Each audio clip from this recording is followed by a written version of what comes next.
लोकशाहीचा बुलंद आवाज, रिपब्लिकन वार्ता, महाराष्ट्र. मनोज जरांगे पाटील यांचे उपोषण मध्यरात्री झालेल्या सकारात्मक चर्चेनंतर मागे. उपोषण मागे घेताच पाटील यांना तातडीने उपचारासाठी हलवले. मराठा आरक्षणाच्या मागणीसाठी मोकळ्या शेतात कडक उन्हात बसून मनोज जरांगे पाटील यांनी सुरू केलेले उपोषण मध्यरात्री सकारात्मक चर्चेनंतर मागे घेण्यात आले. मनोज जरांगे पाटील यांनी दिनांक 30 मे रोजी सकाळपासून जालना जिल्हा अंबड तालुक्यातील आंतरवली सराटी येथे त्यांच्या गावात एका शेतात विना मंडपचे बाजवर बसून आमरण उपोषणाला सुरुवात केली होती. पाटील यांनी रणरणत्या उन्हात उपोषण सुरू केले असता राधाकृष्ण विखे पाटील यांनी जरांगे पाटील यांना उपोषण मंडपामध्ये बसून करा अशी विनंती केली. मात्र जरांगे पाटील यांनी उघड्यावर भर उन्हातच दिवसभर उपोषण केले. पाटील यांना समर्थन म्हणून अनेक मराठा समाज बांधवांनी त्यांच्या शेजारीच कडक उन्हात अर्धनग्न आंदोलन सुरू केले होते. तसेच समाजाचे महिला, पुरुष व पत्रकार यांनी सुद्धा मंडपाची सावली नाकारत भर उन्हातच बसून राहिले. उपोषणादरम्यान एका महिलेला भोवळ आल्याने त्यांना तातडीने दवाखान्यात दाखल करण्यात आले होते. मराठा समाज आक्रमक होत काही काळ जालना हद्दीतील समृद्धी महामार्गावर रास्ता रोको केला होता. दुपारी आरक्षणाबाबत शासनाच्या शिष्टमंडळासोबत चर्चा झाली, मात्र समाधानकारक तोडगा निघाला नव्हता. पुन्हा उशिरा रात्री राज्य सरकारच्या शिष्टमंडळासोबत 1.5 तास चाललेल्या बैठकीत मनोज जरांगे पाटील यांच्या मराठा आरक्षणाच्या मागण्यांबाबत मिळालेल्या आश्वासन व सकारात्मक चर्चा झाल्या. नंतर आंदोलनस्थळी समाधानाचे वातावरण निर्माण झाले होते. मध्यरात्री 1 वाजता मनोज जरांगे पाटील यांनी उपोषण मागे घेतले. उपोषण मागे घेताच पाटील यांना तातडीने छत्रपती संभाजीनगर येथील खासगी रुग्णालयात उपचारासाठी दाखल करण्यात आले. मनोज जरांगे पाटील यांच्या उपोषणावर संपूर्ण राज्याचे लक्ष लागून होते. नाही यार, ते त्रास होतो, लय ऊन होतं राव, कडक दणकाच होता सगळ्याला, त्याच्यामुळे ते त्रास झाला ना पोटात, आणि त्याच्यात आग होती नाही ते. पण अशा सलाईन ते सुरू केल्यापासून आता थोडं बरं वाटतंय, पण ते आग आणि ते खूप होती, लय ऊन होतं. सरकारनं काही सरकारकडे तुम्ही मागण्या मांडलेल्या होत्या, तर त्या किती मागण्या होत्या, किती पूर्ण झाल्या, काय? आता सगळ्याच मागण्यांविषयी आपण त्यांच्याकडे 10-15 होत्या, त्याविषयी सगळ्यांशी आता त्यांनी चर्चा केली, आणि ते ताबडतोब केलं नाही ना. दिवसभर रात्रभर सारखं सुरू होतं. ते आले ना आम्ही ऐकलं असं पण नाही. सगळ्यांना विचारू, तज्ज्ञ, अभ्यासक, काय समन्वयक, मराठा समाज, हे जे ज्ञानी त्यात होते काही त्यांना सगळ्यांना विचारून आपण ते सगळे खलबतं करून ते मान्य केलं आहे.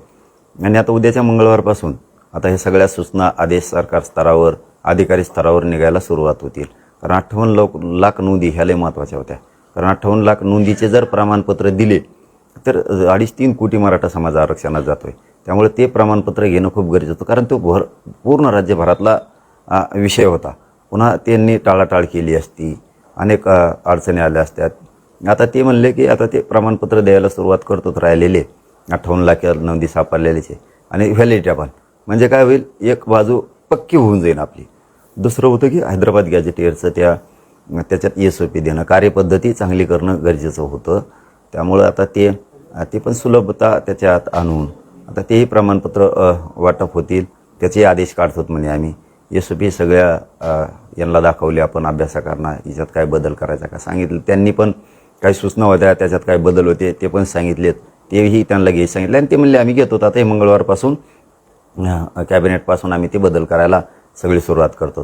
त्यानंतरचं सातारा संस्थांचं गॅजेटियर, कोल्हापूर, औंध, पुणे, ह्या बॉम्बे गव्हर्नमेंटचं गॅजेटियर, या सगळ्या संदर्भात आता ती कारवाई सुरू करायला. ते म्हणजे 1 महिन्याचा वेळ द्या, म्हणजे काय होईल, सातारा संस्थांचा JR काढण्यासाठी, म्हणजे ते कोर्टात जाणार नाही, चॅलेंज होणार नाही या संदर्भात. आणि आम्हाला वाटलं की ठीक आहे, चला वेळ देऊयात. नाही दिला आपण महिन्याचा, तर ते म्हणते ना आम्हाला चांगला JR काढायचा होता, तुमच्यामुळं आम्ही गडबडीत काढला.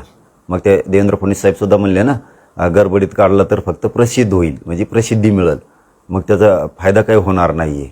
आणि 1 महिन्याला थांबून जर काढला तर ते समाजाच्या हिताचा राहील, असं स्वतः मीडियासमोर मुख्यमंत्र्यांचं ते स्टेटमेंट आहे. त्यामुळे ठीक आहे, महिन्याने द्या, काय 70-80 वर्ष नव्हतंच ना, तर 1 महिन्याने दिल्याने काय फरक पडतो, ते पक्कच देतील ना. मग या हिशोबानं गुन्हे झालेत महाराष्ट्रातले सगळे, सरसकट गुन्हे, त्या संदर्भातल्या काही कलमा किंवा असे अनेक विषय, ते गुन्हे मागं घेणे, याबाबत चर्चा केली. बलिदान गेलेल्या कुटुंबाच्या नोकऱ्याचा तो JR, तेही आता 15 दिवसाच्यात राहिलेले पैसे आणि ते सगळं क्लिअर करून देतात म्हणून सांगितलं आहे. मराठा आणि कुणबी मंत्रालय सेपरेट असलं पाहिजे मराठा समाजाच्या समस्यासाठी. म्हणून तेही विषय झाला. शिंदे समितीची मुदतवाढ, असे EWHचे विषय, त्या अधिसंख्या पदं निर्माण करायचे, काही ECBCचे विषय होते, काही सारथीचे विषय होते, महामंडळाचे विषय होते. आता ते सगळे परताव्यापासूनचे सगळे विषय सुरू होतील. शिंदे समितीला मुदतवाढ आवश्यक होती, ती काम म्हणजे नोंदी शोधणं गरजेचं होतं. अशा मागण्यांच्या बाबत सगळे ते आता मंगळवारपासून सगळी सुरुवात करायला. बरं, यावेळेस जर समजा तुमच्या दृष्टीनं ज्याला तुम्ही नजरअंदाज करणं तर दुर्लक्षित करणं असं म्हणता, असं जर सरकारकडून होत असेल तर मग तुमची पुढची भूमिका काय असेल? नाही, मी मग सांगितलं रेटे खात्यांमध्ये. आता इथून पुढं बार केल्यावर एवढं सोपं असतं का मग? विश्वास ठेवणं न ठेवणं. आताही त्यांनी मसुदा आणला होता, ड्राफ्ट आणला होता तयार करून. त्या ड्राफ्टवर दिवसभर चर्चा झालेली आणि रात्रभरसुद्धा ते करायचं नाही करायचं. ते म्हणले तुम्ही फक्त आत्ता सांगा, यानुसार आदेश आणि सूचना सरकारकडून काढायच्यात, अधिकाऱ्यांकडून काढायचं, लगेच काढतो.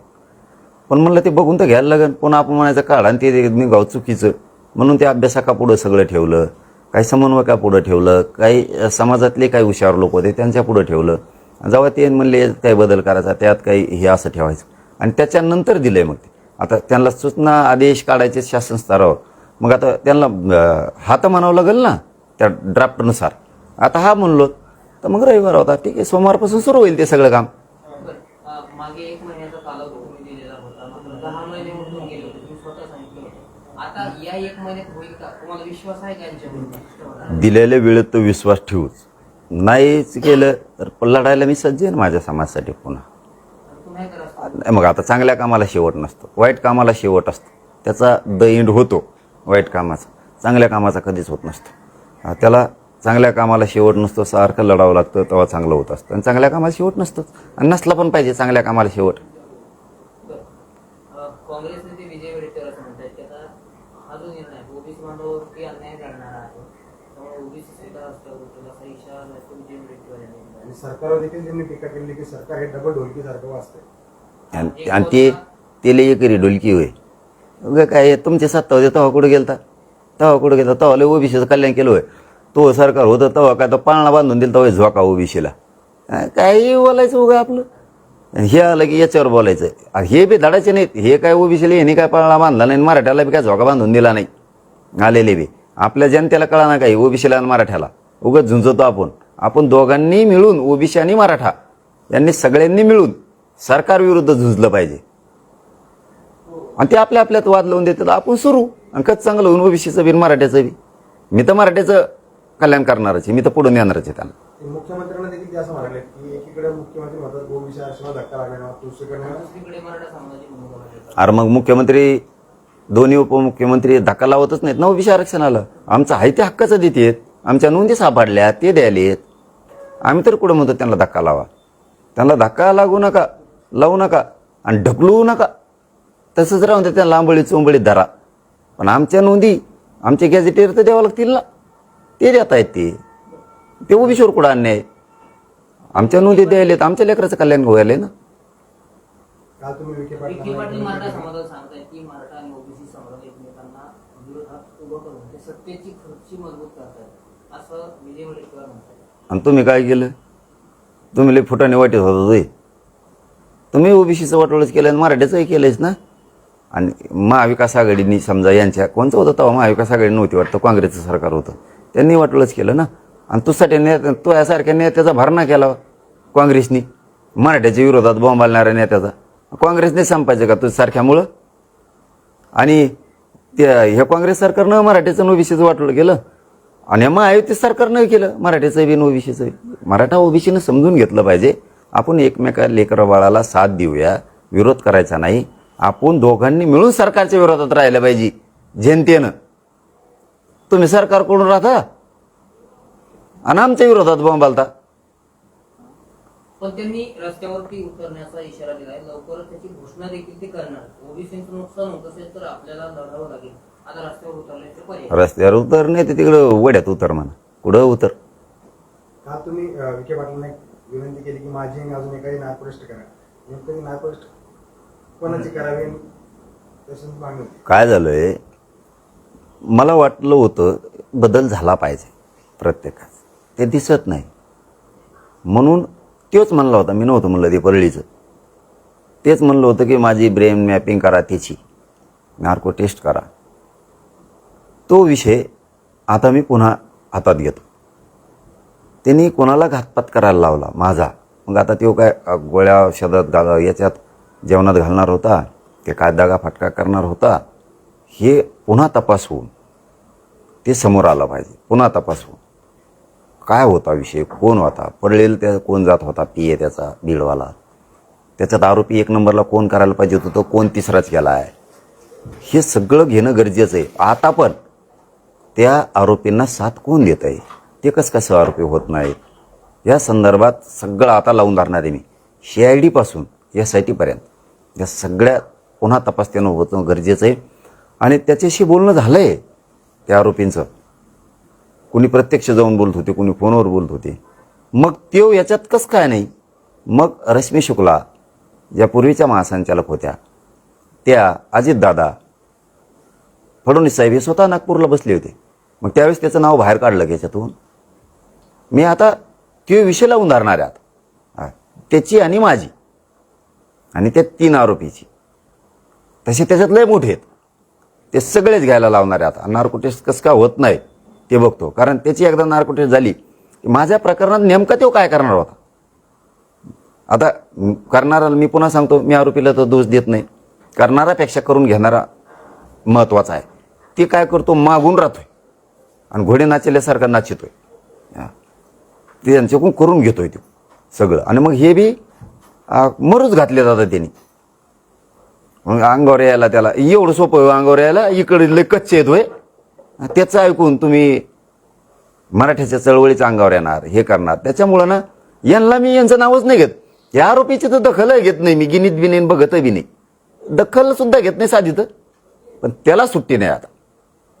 परळीवाल्याला, त्या धनंजय मुंड्याला सुट्टी नाही आता. त्याची नार्को टेस्ट माझी कशी होत नाही आरोपीची, हे मी फुल लावून धरणार आहे आता पूर्ण वेळ.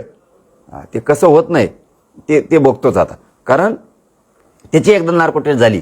मग आंधळ्याच्या प्रकरणात काय झालं, संतोष देशमुखांच्या प्रकरणात काय होता, कसं काय येत नाही, गीतेच्या प्रकरणात कसं काय येत नाही, महादेव मुंडेच्या प्रकरणातला विषय, आणि आणखीन कुठं कुठं कोंकड धाराशिवला इकडे तिकडे कारखाने होते, त्याच्यात काय काय झालेला आहे भ्रष्टाचार, कशात काय होतं ना, हे सगळं एकदाची त्या नार्को टेस्टमध्ये.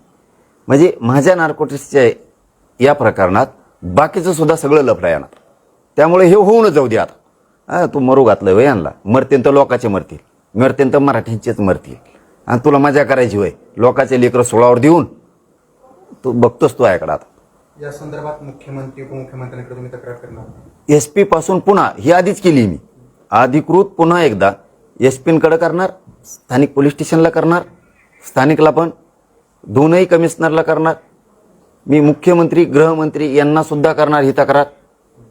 मी जे त्याच्यात विभाग येत आहेत आणि कोर्टातून सुद्धा आणि पूर्ण ताकदीनं हे लावून जाणार. त्याचे नार्को टेस्ट कसं काय होत नाही माझी पण, ती मी आता बघणार. लोकांच्या लेकराला पुढं घालतो आणि त्यांना मरू घालतो पैशाच्या जेवावर तू.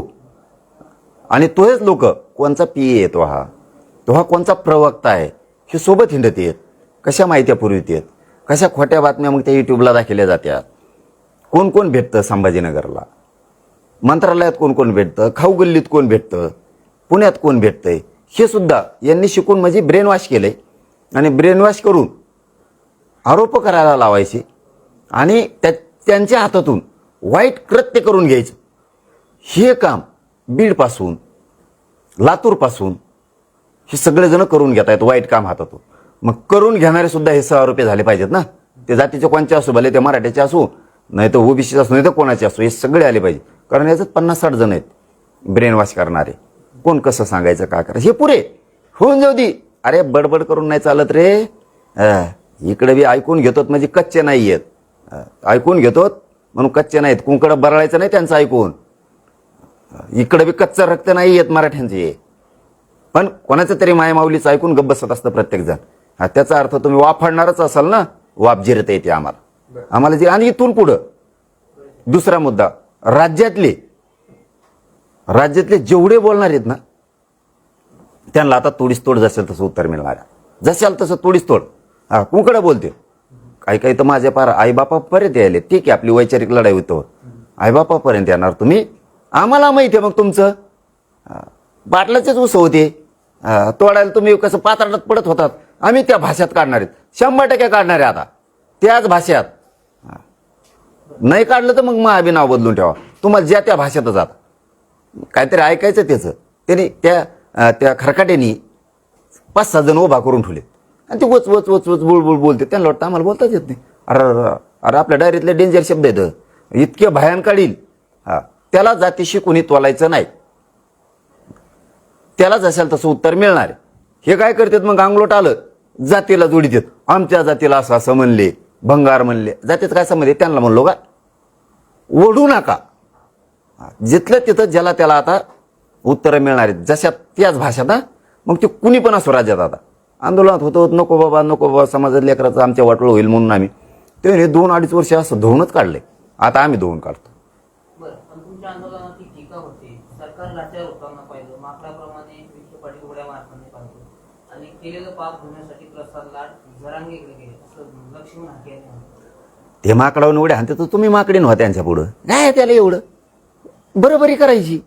ते माकडावणी विखे पाटील उड्या हाणते तर आपण माकडीन व्हायचं, त्यांच्या पुढे जाऊन उड्या आणायचं. झालं.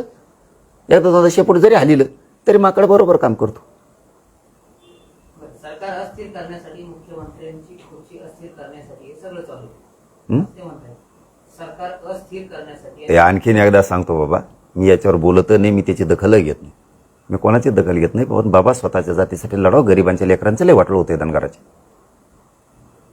हेच काम आधीच केलं असतं, आमच्या काही विरोधात करीत नव्हती उडी उदरीत बसून. हेच एसटी आरक्षणासाठी केलं असतं तर आत्तापर्यंत कल्याण झालं असतं त्या लेकराचं. करीनात का आमच्या विरोधात. मी 1.5 वर्षापूर्वीची एक गोष्ट सांगितली होती, तुमच्याकडे सगळा रेकॉर्ड आहे त्याचा, की कोणाचं ऐकून आपण शिवबोळूया, विनाकारण नाराजा पसरून देऊ नका. त्याचं ऐकलं, नाराजी पसरले. गोडीगुदरी आणि अंतरवाली किंवा मराठा समाजात काही गरज नव्हती ना या गोष्टी करायची. आम्ही हे पण सांगितलं होतं त्याच वेळेस. आमचा शिवभाऊ जर ओबीसीचा मोठा नेता झाला तर आम्हाला आनंद होईल. उलट हे कोण कुंकडून आमान धामाचं त्या परळीवाल्याचं ऐकायचं आणि त्या लाभार्थी टोळीचं तेवढे कमेंटच्या जीवावरच करायचं. कमेंटच्या जीवावर नसतं, ते धनगराच्या आडून गेलं लपतेत आणि साधून घेतात. आणि ते लाभार्थी टोळीला कामच तेवढे. त्यांनी सगळ्या जातीचा त्यांच्या देवारा करून टाकला त्या लाभार्थी टोळीचा. नाही तर इतके माया दाखवत होते, मराठा समाज इतके प्रेम करायचा, इतके माया करायचा ह्या समाजावरती, त्यांच्या वंजारी समाजावरती आणि ते पण मराठा समाजावरती. यांच्यामुळे झाली दुरी तयार. यामधल्या लाभार्थी टोळीमुळे याला हान, त्याला मार, त्याला कुठे हो, याच्याकडून पैसे वसूल कर, त्याच्याकडून कर, झाला देवारा सगळा. यांच्यामुळे ती माया कमी झाली ना मराठ्यांची त्यांच्यावरची. यांनी तेच घडून आणलं इथून. मग ते उडीत तेच केलं उडी गुजरीत. पण ते शाने झाले तर अशी माहिती कळती बरं का, मला माहीत नाही. म्हणजे आता उडीगुद्रीपासूनचे मराठवाड्यातले सगळेच असं माहिती मी ऐकलं नाही. पण तरी मी याच्या स्टेटमेंटला कोणत्याही दखल घेत नाही आणि कधी घेतली नाही, घेणार नाही, मी मोजितो नाही. पण 2 दिवसापूर्वी असं बोलले की तुम्ही शेतकऱ्यांच्या प्रश्नासाठी उपोषण करावं, मी स्वतः तुम्हाला साथ देतो, मी स्वतः येऊन बसतो. मी म्हटलं खंबीर आहे शेतकऱ्यासाठी, सगळ्यासाठी. म्हणजे इकडे कर मराठ्याला आरक्षणाला विरोध आणि तिकडे येऊन बस माझ्याजवळ. याचे दुकानदार असलं नसतं. माणसं नाही लढाव स्पष्ट मराठ्याला इकडे विरोध करायचा आणि माझ्या संग येऊन बसायचं. मी एवढा कच्चा शेतकऱ्यासाठी मी खंबीर आहे. तो तिकडेच बस परळीवाल्याचं ऐकून तो चलून दे. 3 दिवसांचा वेळ तुम्ही वाढवून परळीवाल्याचं ऐकून मराठ्याचं वाटोळ कर, ओबीसीत मराठ्याचं वाटोळ कर आणि धनगराचं वाटोळ कर, चलून दे तो त्याचं ऐकून. तुमच्या मागण्या तुम्ही अजून 3 दिवसांचा वेळ वाढवून घेतलाय काय एकंदरीत? नाही, मला वाटतं मंगळवारपासून पूर्ण कामाला ते मागण्याला चालना देणार. आणि तसे त्यांचे शब्द आहेत आणि ड्राफ्ट पण आहे आणि त्याच्या सूचना पण आता मंगळवारपासून निघणार आहेत. ते ड्राफ्ट आपल्याकडे येईल ना आता मंगळवारी आपल्याकडे ड्राफ्ट येणार. मी तुम्हाला सगळ्याला दाखवणार, ते इथंच दाखवतो. कारण आता लय ऊन लागल्यामुळे त्याच्यामुळे डॉक्टर म्हणते ते काय कोण झाले, यायला लय काय झाले कोणाला माहीत, काय कोण झालं म्हणते. त्यामुळे 1-2 दिवस आता आराम करावाच लागणार. ते आलेला ड्राफ्ट मी दाखवतो ना, तुमच्या समोर होणार फाईट. तुमच्या समोर फाईट होणार. चलो, धन्यवाद. रिपब्लिकन वार्ता Maharashtra वृत्तवाहिनीसाठी Aurangabad Marathwada उपसंपादक Akbar Shah. Subscribe now and press the bell icon. Never miss an update.